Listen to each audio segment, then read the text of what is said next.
त्र्यंबक राजाचं दर्शन घेऊन घरी परतत होते. वाटेत मोठा अनर्थ. बुलढाण्यातील तरुणीचा जागीच मृत्यू.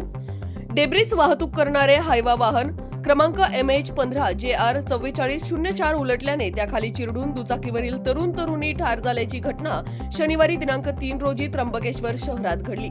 शिवम राजेश उंबरहंडे वय वर्ष 22 राहणार पांगरी उंबरहंडे तालुका चिखली जिल्हा बुलढाणा आणि भूमिका समाधान खेडेकर वय वर्ष 21 राहणार अंतरी खेडेकर तालुका चिखली जिल्हा बुलढाणा अशी मृतांची नावे आहेत. सिंहस्थ बसस्थानकापुढे गोदावरी नदीपात्राच्या पुलाजवळ हा अपघात झाला.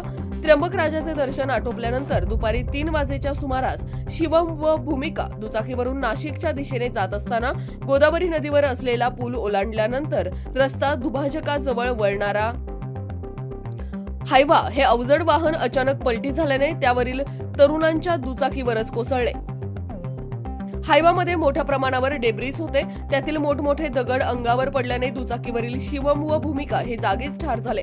जवळच असलेल्या जव्हार त्रिफुलीवरी पोलीस चौकीतील कर्मचारी आणि ग्रामस्थांच्या ही बाब लक्षात आल्याने त्यांनी तात्काळ धाव घेत JCB बोलावून हायवाखाली दबलेल्या दोघांना बाहेर काढले. मात्र तोपर्यंत त्यांचा मृत्यू झाला होता. या अपघातामुळे भाविकांसह स्थानिकांमध्ये संतापाची भावना उमटली. शहरातील बेशिस्त आणि अवैध वाहतुकीला चाप लावण्याची मागणी नागरिकांनी केली आहे. टायर फुटल्यामुळे हायवा पलटी झाल्याचे सांगितले जात आहे. तसेच येथून अचानक वळण घेणारे छोटा हत्ती वाहन मध्ये घुसले. त्यात 20 प्रवासी बसलेले होते. त्यांना वाचवण्यासाठी हायवा चालकाने वाहन अचानक वळवल्याने हा अपघात झाल्याचं सांगितलं जात आहे.